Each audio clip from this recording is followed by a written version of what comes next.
Jesus Reigns, യേശു വാഴുന്നു ശുശ്രൂഷകളിലേക്ക് നിങ്ങൾക്ക് സ്വാഗതം.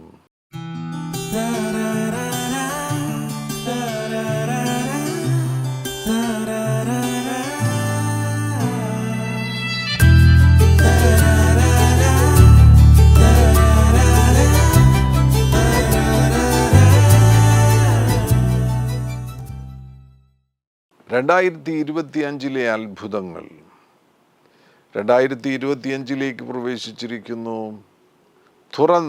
തുറന്നിരിക്കുന്ന, തുറക്കുക, ഓപ്പൺ എന്ന ഒരു സന്ദേശമാണ് ഹൃദയത്തിൽ ലഭ്യമായിരിക്കുന്നത്. തുറന്നിരിക്കുന്ന, തുറക്കുക. അവസരങ്ങൾ തുറന്നിരിക്കുകയാണ്. ഇനി ഏതെങ്കിലും കാര്യങ്ങൾ തുറക്കുവാൻ വേണ്ടി ഉണ്ടെങ്കിൽ 2025 തുറക്കപ്പെടുവാൻ പോകുന്നു. യേശുക്രിസ്തുവിലുള്ള നിങ്ങളുടെ വിശ്വാസത്തിൻ്റെ ആധാരം തന്നെ ഒരു തുറന്ന കല്ലറയിൽ നിന്നാണ് ആരംഭിക്കുന്നത്. മർക്കോസിൻ്റെ സുവിശേഷം 16-ാമത്തെ അധ്യായം അതിൻ്റെ 1 മുതലുള്ള വാക്യങ്ങളിൽ യേശുക്രിസ്തുവിൻ്റെ ഉയർത്തെഴുന്നേൽപ്പിൻ്റെ ചരിത്രം നമുക്ക് കാണുവാൻ കഴിയുന്നുണ്ട്. എല്ലാ സുവിശേഷങ്ങളിലും മത്തായിയുടെ സുവിശേഷം 28-ാമത്തെ അധ്യായം, ലൂക്കോസിൻ്റെ സുവിശേഷം 24-ാമത്തെ അധ്യായം, യോഹന്നാൻ്റെ സുവിശേഷം 20-ാമത്തെ അധ്യായം, 4 സുവിശേഷകന്മാരും ഒരുപോലെ യേശുക്രിസ്തുവിൻ്റെ ഉയർത്തെഴുന്നേൽപ്പിൻ്റെ ചരിത്രം രേഖപ്പെടുത്തിയിരിക്കുന്നു. അപ്പോസ്തല പ്രവൃത്തിയിൽ അവരുടെ ഏറ്റവും പ്രധാനപ്പെട്ടൊരു സന്ദേശം എന്ന് പറയുന്നത്, അപ്പോസ്തലന്മാരുടെ ഒരു പ്രധാനപ്പെട്ട സന്ദേശം എന്ന് പറയുന്നത് യേശു ജീവിക്കുന്നു എന്നതായിരുന്നു.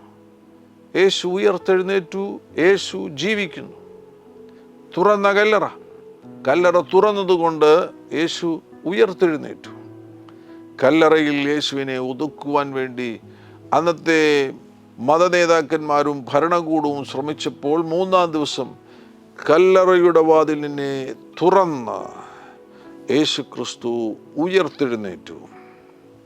മർക്കോസിൻ്റെ സുവിശേഷം 16-ാമത്തെ അധ്യായത്തിലേക്ക് പോകുമ്പോൾ 1-ാമത്തെ വാക്യത്തിൽ, ശബത്ത് കഴിഞ്ഞ ശേഷം മഗ്ദലക്കാരത്തി മറിയയും യാക്കോബിൻ്റെ അമ്മ മറിയയും ശലോമയും, 3 പേരുടെ പേര് അവിടെ പറയുന്നുണ്ട്. 2 പേരുടെ പേര് മറിയ എന്നാണ്. യേശുക്രിസ്തുവിൻ്റെ ശുശ്രൂഷാ കാലയളവിൽ അന്ന് മറിയ എന്ന പേര് വളരെ സാധാരണമാകുന്ന ഒരു പേരായിരുന്നു. 4 സ്ത്രീകളെ കണ്ടുമുട്ടുമ്പോൾ അതിലൊരാൾ മറിയ എന്ന പേരുള്ള വ്യക്തിയായിരിക്കും. ഏകദേശം 6ഓളം മറിയമാരെ, ചിലപ്പോൾ അതിൽ കൂടുതൽ കാണുമായിരിക്കും. ഏറ്റവും കുറഞ്ഞത് 6 മറിയമാരെയെങ്കിലും നമുക്ക് പുതിയ നിയമത്തിൽ കാണുവാൻ കഴിയുന്നുണ്ട്. ഇവിടെ 2 മറിയമാരെ കാണുവാൻ കഴിയുന്നു. ഒന്ന് മഗ്ദലക്കാരത്തി മറിയയും യാക്കോബിൻ്റെ അമ്മ മറിയയും. യേശുവിൻ്റെ അമ്മ മറിയായിരുന്നുവല്ലോ. യേശുവിൻ്റെ അമ്മയുടെ പേരും മറിയ എന്നായിരുന്നു. ബഥാന്യയിലെ മറിയയെക്കുറിച്ച് യോഹന്നാൻ്റെ സുവിശേഷം 11-ാമത്തെ അധ്യായത്തിൽ കാണാൻ കഴിയുന്നുണ്ട്. യാക്കോബിൻ്റെ അമ്മ മറിയയായിരുന്നു. മർക്കോസിൻ്റെ അമ്മയുടെ പേരും അപ്പോസ്തല പ്രവൃത്തിയിൽ കാണാൻ കഴിയുന്നു, അതും മറിയയായിരുന്നു. റോമാലേഖനം 16-ാമത്തെ അധ്യായത്തിൽ റോമിൽ ഒരു മറിയ ഉണ്ടായിരുന്നു എന്ന് കാണുവാൻ കഴിയുന്നു. അങ്ങനെ മറിയ എന്നത് സാധാരണമാകുന്ന ഒരു പേരായിരുന്നു യേശുവിൻ്റെ ശുശ്രൂഷാ കാലയളവിൽ. മഗ്ദലക്കാരത്തി മറിയയും യാക്കോബിൻ്റെ അമ്മ മറിയയും ശലോമയും സഹോദരിമാരാണ് ആദ്യം കല്ലറയുടെ അരികിൽ വരുന്നത്. അവരുടെ ലക്ഷ്യമെന്ന് പറയുന്നത് യേശുവിൻ്റെ ശരീരത്തിന് കേടുവരരുത്, യേശുവിൻ്റെ ശരീരം സൂക്ഷിക്കുവാൻ വേണ്ടി, യേശുവിൻ്റെ ശരീരത്തെ പൂശേണ്ടതിന് സുഗന്ധവർഗവുമായിട്ടാണ് അവർ വരുന്നത്.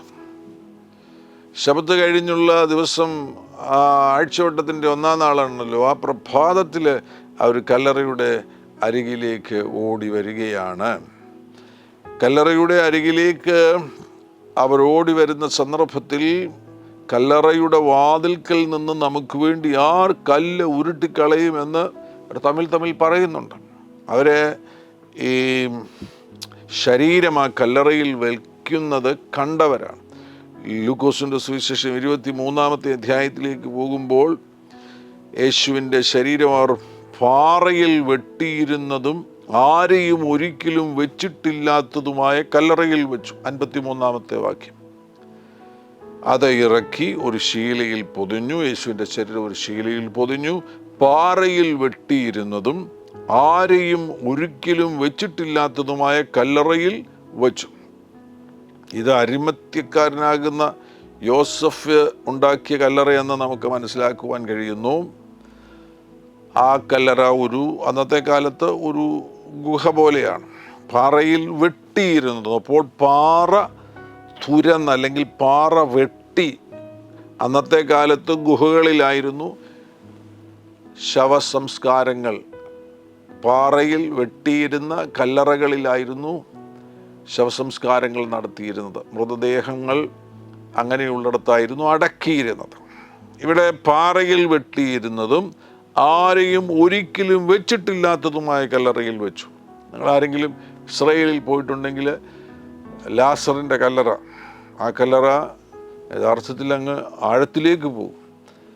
അത് സ്റ്റെപ്പുകളുണ്ട്, നടന്ന് പാറയിൽ തുരന്നുണ്ടാക്കിയിരിക്കുന്നൊരു കല്ലറയാണ്. അത് ചിലപ്പോൾ അത് നാച്ചുറലായിട്ട് മുൻപുണ്ടായിരുന്നതായിരിക്കാം. എന്തുമാകട്ടെ, അത് കേവലം നമ്മൾ കരുതുന്നതിനെക്കാട്ടിലും ആഴമുള്ള ഒരു സ്ഥലമാണ് അന്നത്തെ കല്ലറകളെന്ന് പറയുന്നത്.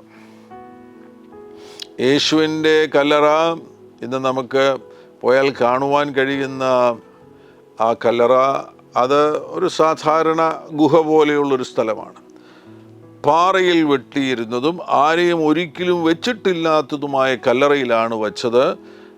ആ സമയത്ത് 55-ാം വാക്യത്തിൽ കാണാൻ കഴിയുന്നുണ്ട്, ഗലീലയിൽ നിന്ന് അവനോടുകൂടെ പോന്ന സ്ത്രീകളും പിന്നാലെ ചെന്ന് കല്ലറയും അവൻ്റെ ശരീരം വെച്ച വിധവും കണ്ടിട്ട് മടങ്ങിപ്പോയി സുഗന്ധവർഗവും പരിമള തൈലവും ഒരുക്കി കൽപ്പന അനുസരിച്ച് ശബത്തിൽ സ്വസ്ഥമായിരുന്നു. ശബത്ത് കഴിയുന്നതോടുകൂടെ ആഴ്ചവട്ടത്തിൻ്റെ ഒന്നാം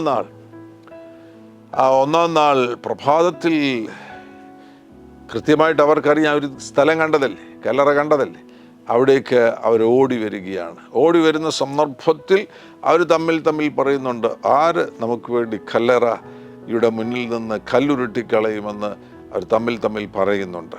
എന്നാൽ അവർ വന്നു കഴിഞ്ഞപ്പോൾ അവർക്ക് കാണുവാൻ കഴിയുന്നത് തുറന്ന കല്ലറ. 4-ാം വാക്യത്തിൽ മർക്കോസ് 16:4 അവർ നോക്കിയാറെ കല്ലുരുട്ടിക്കളഞ്ഞതായി കണ്ടു, അത് ഏറ്റവും വലുതായിരുന്നു. എങ്ങനെയാണ് ഈ കല്ല് അതിൻ്റെ വാതിൽക്കൽ നിന്ന് മാറിപ്പോയത്? അതിനെക്കുറിച്ച് നമുക്ക് മത്തായിയുടെ സുവിശേഷം 28-ാമത്തെ അധ്യായത്തിലാണ് കാണാൻ കഴിയുന്നത്. 2-ാം വാക്യത്തിൽ 1-ാം വാക്യം ചേർത്ത് വായിക്കുകയാണെങ്കിൽ, ശബത്ത് കഴിഞ്ഞ ആഴ്ചവട്ടത്തിൻ്റെ 1-ാം ദിവസം വെളുക്കുമ്പോൾ മഗ്ദലക്കാരത്തി മറിയയും മറ്റേ മറിയയും കല്ലറ കാണുവാൻ ചെന്നു. അപ്പോൾ ഇവരിവിടെ ചെല്ലുന്നതിന് മുന്നമേ തന്നെ ഉണ്ടായൊരു കാര്യം 2-ാം വാക്യത്തിൽ രേഖപ്പെടുത്തിയിരിക്കുന്നു. പെട്ടെന്ന് വലിയൊരു ഭൂകമ്പം ഉണ്ടായി. കാരണം മർക്കോസിൻ്റെ സുവിശേഷം കൂടെ ചേർത്ത് വെച്ച് പഠിക്കുമ്പോൾ അവരവിടെ ഉള്ളപ്പോഴല്ല ഈ ഭൂകമ്പം ഉണ്ടായത്. അവരവിടെ വരുമ്പോൾ തുറന്ന കല്ലറയാണ് അവർക്ക് കാണുവാൻ കഴിയുന്നത്. എങ്ങനെ കല്ലറ തുറന്നു? അതിനെക്കുറിച്ച് സുവിശേഷകനാകുന്ന മത്തായി പറയുന്നു, പെട്ടെന്ന് വലിയൊരു ഭൂകമ്പം ഉണ്ടായി, കർത്താവിൻ്റെ ദൂതൻ സ്വർഗത്തിൽ നിന്നിറങ്ങി വന്നു, കല്ലുരുട്ടി നീക്കി അതിന്മേലിരുന്നിരുന്നു. കല്ലുരുട്ടി നീക്കി കല്ലറ തുറന്നു, ദൂതൻ അതിൻ്റെ മേലിരിക്കുകയാണ്. ആ ദൂതനെക്കുറിച്ച് മത്തായിയുടെ സുവിശേഷത്തിൽ കാണാൻ കഴിയുന്നുണ്ട്. അവൻ്റെ രൂപം മിന്നലിനൊത്തതും അവൻ്റെ ഉടുപ്പ് ഹിമം പോലെ വെളുത്തതുമായിരുന്നു. ക്രിസ്തീയ വിശ്വാസത്തിൻ്റെ അടിസ്ഥാനമെന്ന് പറയുന്നത് യേശുക്രിസ്തുവിൻ്റെ ഉയർത്തെഴുന്നേൽപ്പാണ്. തുറന്ന കല്ലറയാണ്, കല്ലറ തുറന്നു കിടക്കുകയാണ്. യേശുക്രിസ്തുവിൻ്റെ കല്ലറ തുറന്നു കിടക്കുന്നതിനാൽ 2025 നമ്മുടെ മുൻപിൽ ഓപ്പൺ എക്സ്പീരിയൻസ് ആയിരിക്കും, തുറന്ന അനുഭവമായിരിക്കും. അടഞ്ഞു കിടക്കുന്ന കാര്യങ്ങൾ തുറക്കുവാൻ ബന്ധപ്പെടുന്ന ആരെങ്കിലും ഉണ്ടെങ്കിൽ ഇനിയും നിങ്ങൾ ബന്ധപ്പെടേണ്ട കാര്യമില്ല. കർത്താവ് നിങ്ങൾക്ക് വേണ്ടി തുറന്നിരിക്കുകയാണ്. അവിടുത്തെ കല്ലറ തുറന്നതുപോലെ തന്നെ ദൂതനിറങ്ങി കല്ലുരുട്ടി മാറ്റിയതുപോലെ തന്നെ ദൂതന്മാരിറങ്ങി നിങ്ങൾക്ക് വേണ്ടി പലതും തുറന്നു തരുവാൻ പോകുന്നു. അത്ഭുതങ്ങൾ തുറന്നു തരുവാൻ പോകുന്നു. അടഞ്ഞ വാതിലുകൾ തുറന്നു തരുവാൻ പോകുന്നു. അവസരങ്ങൾ തുറന്നു തരുവാൻ പോകുന്നു. ദൂതൻ ഇറങ്ങി വന്നാണ്. ആ ദൂതനെക്കുറിച്ച് പറയുന്നത് അവൻ്റെ രൂപം മിന്നലിനൊത്തതും അവൻ്റെ ഉടുപ്പ് ഹിമം പോലെ വെളുത്തതുമായിരുന്നു. അപ്പോൾ ഈ സംഭവം നടക്കുമ്പോൾ അവിടെ കാവൽക്കാരുണ്ടായിരുന്നു. യേശുക്രിസ്തുവിൻ്റെ ശരീരം വെച്ചതിന് ശേഷം ഒരു വലിയ കല്ലുരുട്ടിയാണ്, ആ ഭയങ്കര കല്ലാണെന്നുള്ളത് നമുക്കോടൊന്ന് മനസ്സിലാക്കാൻ കഴിയുന്നുണ്ട്. ആ കല്ലുരുട്ടിയാണ് ഈ കല്ലറ അടച്ചത്. അതിനുശേഷമായിട്ട് ഇവർ പോയിട്ട് പീലാത്തോസിനോട് പറയുകയുണ്ടായി, ചിലപ്പോൾ ശിഷ്യന്മാർ വന്ന് ശവം മോഷ്ടിച്ചുകൊണ്ട് പോകുവാനുള്ള സാധ്യതയുണ്ട്, മൃതദേഹം മോഷ്ടിച്ചു കൊണ്ടുപോകാനുള്ള സാധ്യതയുണ്ട്, അതുകൊണ്ട് സ്ഥലം ഉറപ്പിക്കണം, അല്ലെങ്കിൽ ആ കല്ലറയെ ഉറപ്പിക്കണമെന്ന് പറഞ്ഞപ്പോൾ മുദ്ര കൊണ്ട്, റോമൻ മുദ്ര കൊണ്ട് ആ കല്ലറ സീൽ ചെയ്തതിന് ശേഷമായിട്ട് അവിടെ കാവൽക്കാരുണ്ടായിരുന്നു, പടയാളികൾ കാവലുണ്ടായിരുന്നു. ഇവിടെ ദൂതൻ ഇറങ്ങി വന്നപ്പോൾ ഒരു ഭൂകമ്പമുണ്ടായി. കല്ല് തുറക്കപ്പെടുന്ന സന്ദർഭത്തിൽ 4-ാം വാക്യത്തിൽ രേഖപ്പെടുത്തിയിരിക്കുന്നത് കാവൽക്കാർ അവനെ കണ്ട്. ആരെ കണ്ട്? ദൂതനെ കണ്ട്. അവിടെ നിന്ന കാവൽക്കാരും ദൂതനെ കണ്ടു. കാവൽക്കാർ അവനെ കണ്ട് പേടിച്ചു വിറച്ചു മരിച്ചവരെ പോലെയായി. ഇത് ഇടയിൽ സംഭവിക്കുന്ന കാര്യമാണ്. ഈ സംഭവങ്ങൾ കഴിഞ്ഞിട്ടാണ് ഈ സ്ത്രീകൾ ആ കല്ലറയുടെ അരികിൽ എത്തിച്ചേരുന്നത്.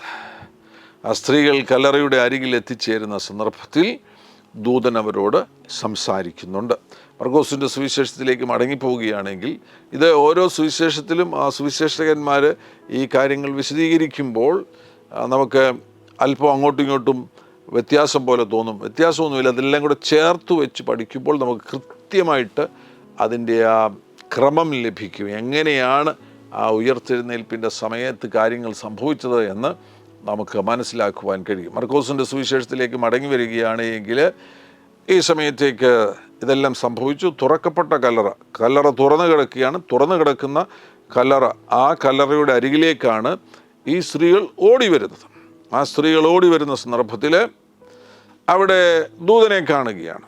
ദൂതൻ അവരോട് സംസാരിക്കുകയാണ്. ദൂതൻ അവരോട് പറയുന്നു 6-ാം വാക്യത്തിൽ, അവൻ അവരോട് ഭ്രമിക്കേണ്ട, ക്രൂശിക്കപ്പെട്ടവനായ നസ്രയനായ യേശുവിനെ നിങ്ങൾ അന്വേഷിക്കുന്നു. ക്രൂശിക്കപ്പെട്ട നസ്രയനായ യേശുവിനെ നിങ്ങൾ അന്വേഷിക്കുന്നു.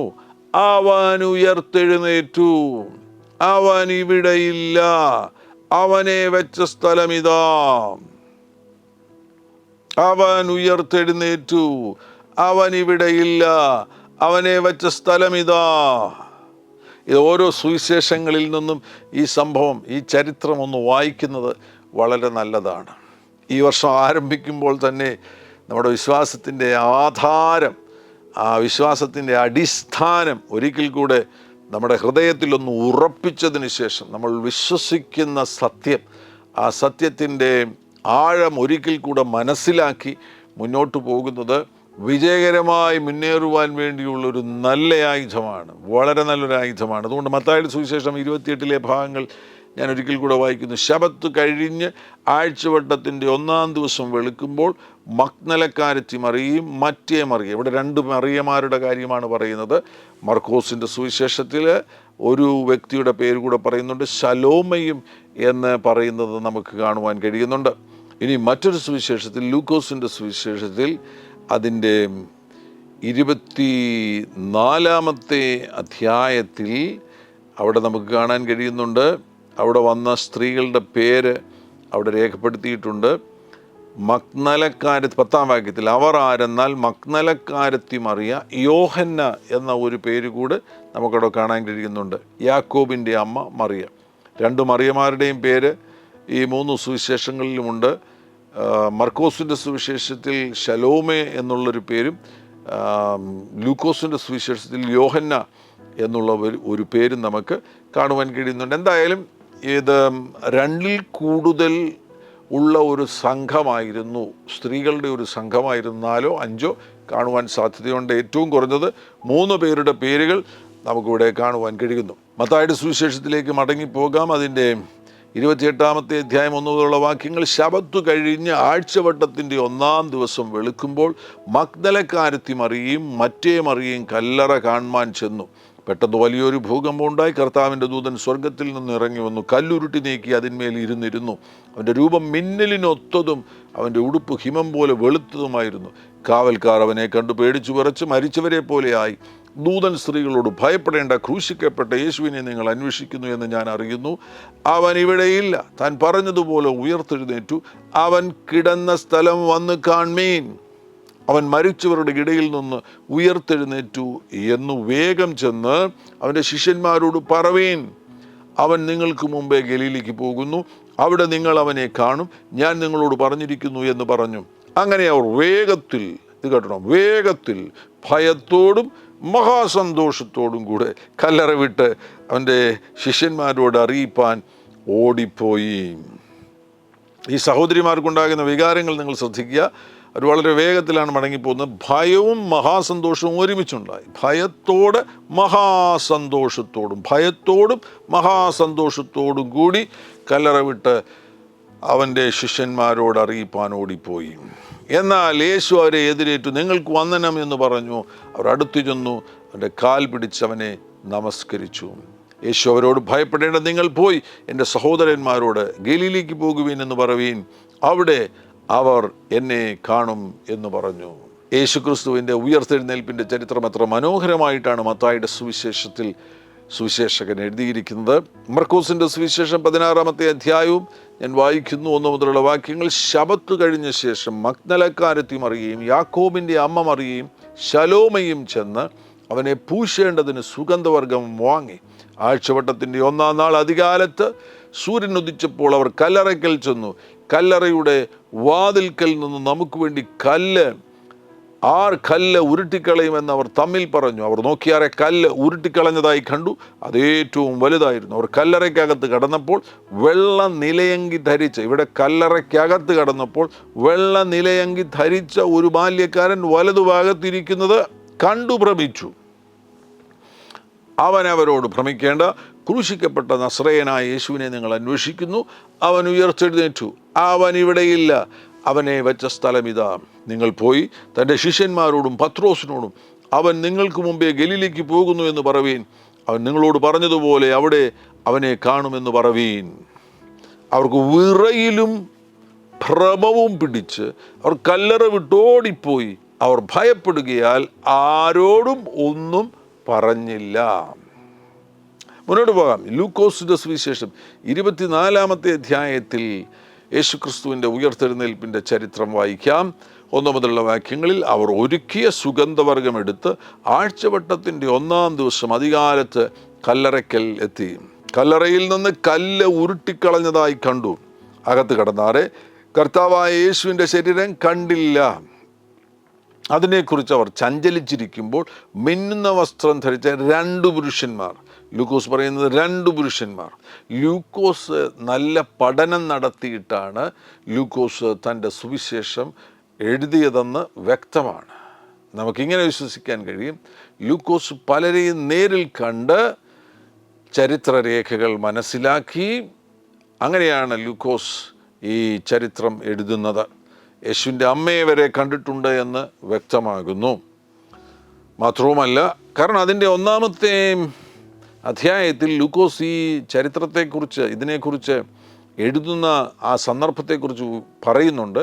1-ാമത്തെ അധ്യായം 1 മുതലുള്ള വാക്യങ്ങൾ. ശ്രീമാനായ തെയോഫിലോസെ, ആദ്യം മുതൽ കണ്ട സാക്ഷികളും വചനത്തിൻ്റെ ശുശ്രൂഷകരുമായവർ നമ്മെ ഭരമേൽപ്പിച്ചതുപോലെ നമ്മുടെ ഇടയിൽ പൂർണ്ണമായി പ്രമാണിച്ചു വരുന്ന കാര്യങ്ങളെ വിവരിക്കുന്ന ഒരു ചരിത്രം ചമപ്പാൻ പലരും തുനിഞ്ഞിരിക്കൊണ്ട് നിനക്ക് ഉപദേശം ലഭിച്ചിരിക്കുന്ന വാർത്തയുടെ നിശ്ചയം നീ അറിയേണ്ടതിന് അത് ക്രമമായി എഴുതുന്നത് നന്നെന്ന് ആദ്യം മുതൽ സകലവും സൂക്ഷ്മമായി പരിശോധിച്ചിട്ട്, കണ്ടോ, ആദ്യം മുതൽ സകലവും സൂക്ഷ്മമായി പരിശോധിച്ചിട്ട് എനിക്ക് തോന്നിയിരിക്കുന്നു. വളരെ വ്യക്തമായൊരു പഠനം നടത്തിയാണ് കാര്യങ്ങൾ രേഖപ്പെടുത്തിയിരിക്കുന്നത്. അതുകൊണ്ട് ലൂക്കോസ് ഇവിടെ പറയുന്നത് 2 ദൂതന്മാർ അവിടെ ഉണ്ടായിരുന്നു എന്നാണ്. അതിനെക്കുറിച്ച് അവർ ചഞ്ചലിച്ചിരിക്കുമ്പോൾ മിന്നുന്ന വസ്ത്രം ധരിച്ച 2 പുരുഷന്മാർ അരികെ നിൽക്കുന്നത് കണ്ടു. ഭയപ്പെട്ടു മുഖം കുനിച്ചു നിൽക്കുമ്പോൾ അവർ അവരോട്, നിങ്ങൾ ജീവനുള്ളവനെ മരിച്ചവരുടെ ഇടയിൽ അന്വേഷിക്കുന്നത് എന്ത്? അവൻ ഇവിടെയില്ല, ഉയർത്തെഴുന്നേറ്റിരിക്കുന്നു. മുമ്പേ ഗലീലയിൽ ഇരിക്കുമ്പോൾ തന്നെ അവൻ നിങ്ങളോട് മനുഷ്യപുത്രനെ പാപികളായ മനുഷ്യരുടെ കയ്യിൽ ഏൽപ്പിച്ചു ക്രൂശിക്കുകയും അവൻ 3-ാം നാൾ ഉയർത്തെഴുന്നേൽക്കുകയും വേണം എന്ന് പറഞ്ഞത് ഓർത്തുകൊള്ളുവീൻ എന്ന് പറഞ്ഞു. അവർ അവൻ്റെ വാക്കോർത്തു കല്ലറ വിട്ടു മടങ്ങിപ്പോയി 11 മുതലായ എല്ലാവരോടും ഇതൊക്കെയും അറിയിച്ചു. അവർ ആരെന്നാൽ മഗ്ദലക്കാരത്തി മറിയ, യോഹന്ന, യാക്കോബിൻ്റെ അമ്മ മറിയ എന്നിവർ തന്നെ. അവരോട് കൂടെയുള്ള മറ്റു സ്ത്രീകളും അത് അപ്പോസ്തലന്മാരോട് പറഞ്ഞു. അപ്പോൾ 3 പേരല്ലെന്നുള്ളത് വ്യക്തമാകുന്നു. ഒരു കൂട്ടം ആളുകളുണ്ടായിരുന്നു. ചിലപ്പോൾ 4-5 പേര് കാണുവാൻ സാധ്യതയുണ്ട്.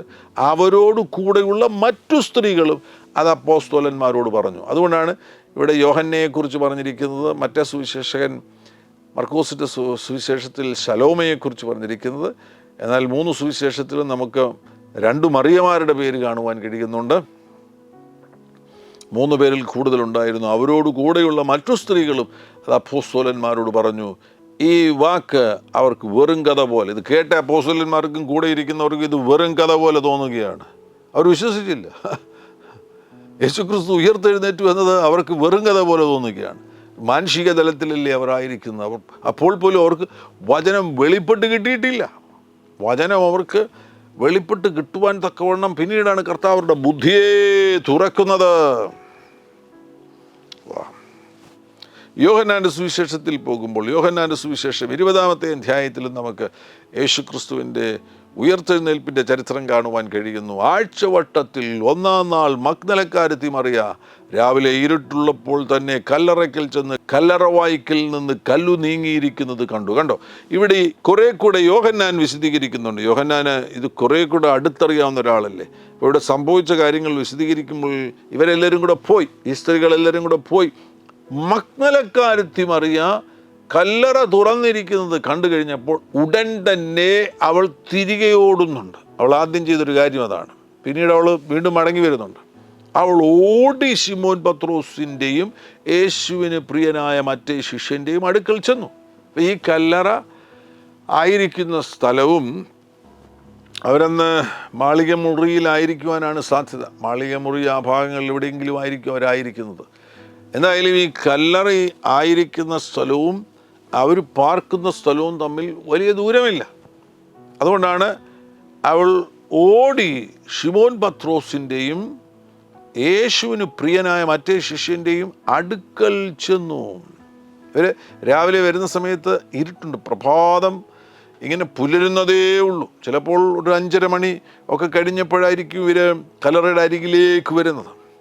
ആ സമയത്ത് ഈ സഹോദരി മറ്റുള്ള സഹോദരിമാരെ അവിടെ നിർത്തിയതിന് ശേഷം തിരികെ ഓടുകയാണ്. അവളുടെ ആ ഉള്ളിലുണ്ടായ മഹാസന്തോഷം, കല്ലറ തുറന്നിരിക്കുന്നത് കാണുന്നു. സന്തോഷമായിരിക്കുകയല്ല. അപ്പോൾ അവൾക്ക് പെട്ടെന്നൊരു ചിന്ത വരുന്നത് കർത്താവിൻ്റെ ശരീരം അവർ മോഷ്ടിച്ചു കൊണ്ടുപോയി എന്നുള്ളൊരു ചിന്തയായിരിക്കും വരുന്നത്. അപ്പോൾ എന്തായാലും സഹോദരന്മാരുടെ സഹായം ഇവിടെ ആവശ്യമാണ്.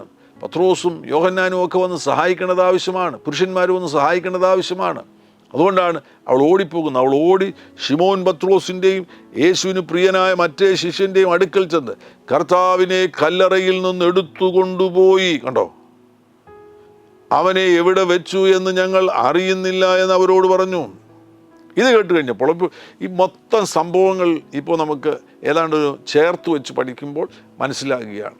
ക്രൂശീകരണം കഴിഞ്ഞതിന് ശേഷം യേശുവിൻ്റെ ശരീരം വയ്ക്കുന്നത് ഇവർ കാണുകയുണ്ടായി. പിന്നീട് ശബത്തായിരുന്നു. ശബത്ത് കഴിഞ്ഞതിന് ശേഷം ഇവർ സുഗന്ധവർഗ്ഗമെല്ലാം ഒരുക്കി. സഹോദരിമാർ കല്ലറയുടെ അരികിലേക്ക് പ്രഭാതത്തിൽ പോവുകയാണ്. നേരം വെളുക്കുന്നതിനോടടുത്ത് അവർ പോവുകയാണ്. അവിടെ ചെല്ലുന്നതിന് മുന്നമേ തന്നെ ഒരു ദൂതൻ ഇറങ്ങി. അത് ഉയർത്തെഴുന്നേൽപ്പ് നടക്കുന്ന സമയമാണ്. ചിലപ്പോൾ അത് അർദ്ധരാത്രി കഴിഞ്ഞപ്പോൾ തന്നെ യേശുവിൻ്റെ ഉയർത്തെഴുന്നേൽപ്പ് സംഭവിച്ചു എന്ന് നമുക്ക് വിശ്വസിക്കാം. ദിവസം, പുതിയ ദിവസം ആരംഭിക്കുന്ന സമയത്ത് തന്നെ യേശുവിൻ്റെ ഉയർത്തെഴുന്നേൽപ്പ് സംഭവിച്ചു എന്ന് നമുക്ക് വിശ്വസിക്കാം. അവിടെ ആ ഉയർത്തെഴുന്നേൽപ്പ് നടക്കുന്ന സമയത്ത് ദൂതൻ ഇറങ്ങുന്നു. ദൂതൻ ഇറങ്ങുമ്പോൾ ഒരു ഭൂമി കുലുക്കമുണ്ടായി. ദൂതൻ വന്ന് കല്ലുരുട്ടി മാറ്റുകയാണ്. ആ സമയത്ത് അവിടെ കാവൽക്കാരായി നിന്നവർ അവരെല്ലാം വിറച്ച് അവരോടിപ്പോകുന്നു. അവിടെ കാവൽക്കാരില്ല. കല്ലറ തുറന്നു. ആ തുറന്ന കല്ലറയുടെ അരികിലേക്കാണ് ഈ സഹോദരിമാർ വരുന്നത്. സഹോദരിമാർ വരുമ്പോൾ പെട്ടെന്ന് നോക്കിക്കഴിഞ്ഞപ്പോൾ യേശുവിൻ്റെ ശരീരം കാണാതെ വന്നു. ആ സമയത്ത് ഉടൻ തന്നെ മറിയ തിരികെ ഓടുകയാണ്. മറിയ തിരികെ ഓടി വന്നിട്ട് ശിമോൻ പത്രോസിനോടും യോഹന്നാനോടുമൊക്കെ കാര്യങ്ങൾ പറയുകയാണ്. യോഹന്നാനോടുമൊക്കെ ഈ കാര്യങ്ങൾ പറഞ്ഞു കഴിഞ്ഞപ്പോൾ നമുക്ക് കാണാൻ കഴിയുന്നു, പത്രോസും മറ്റേ ശിഷ്യനെന്ന് പറയുന്ന യോഹന്നാനും കൂടെ അവർ ഓടുകയാണ്. അവരോടി കല്ലറയുടെ അരികിൽ എത്തിച്ചേരുകയാണ്. ഇരുവരും ഒന്നിച്ചാണ് ഓടിയത്.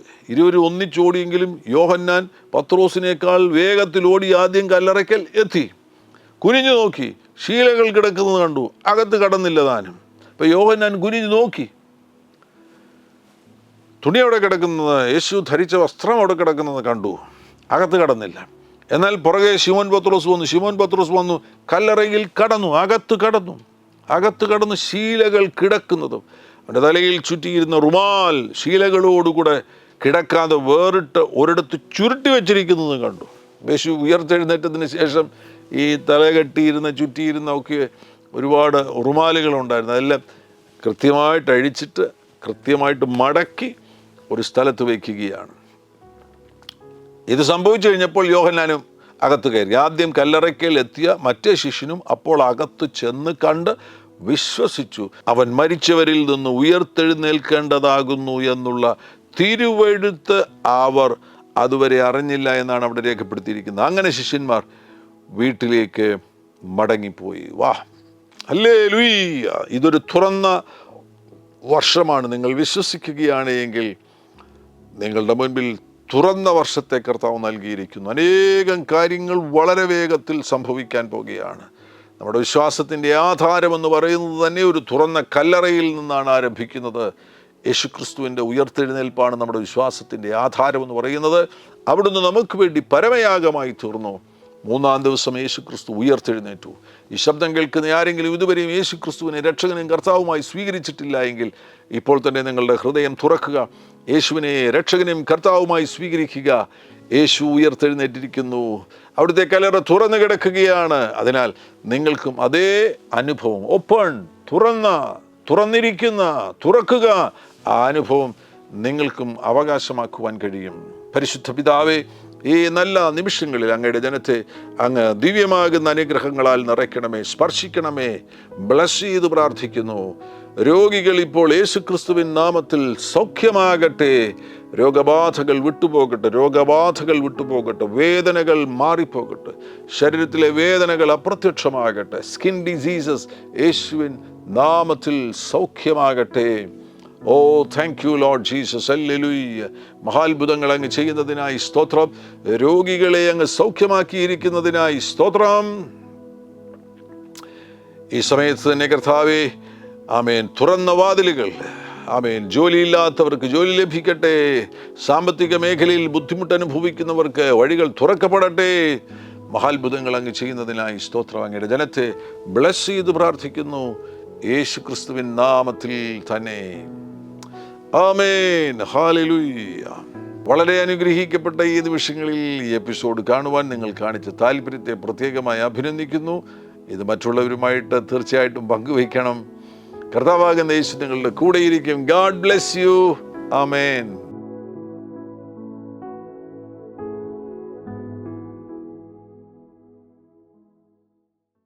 എല്ലാ പ്രഭാതത്തിലും 3 മിനിറ്റ് നീണ്ടു നിൽക്കുന്ന ഒരു ചെറിയ സന്ദേശം വാട്സപ്പിൽ അയക്കുന്നുണ്ട്.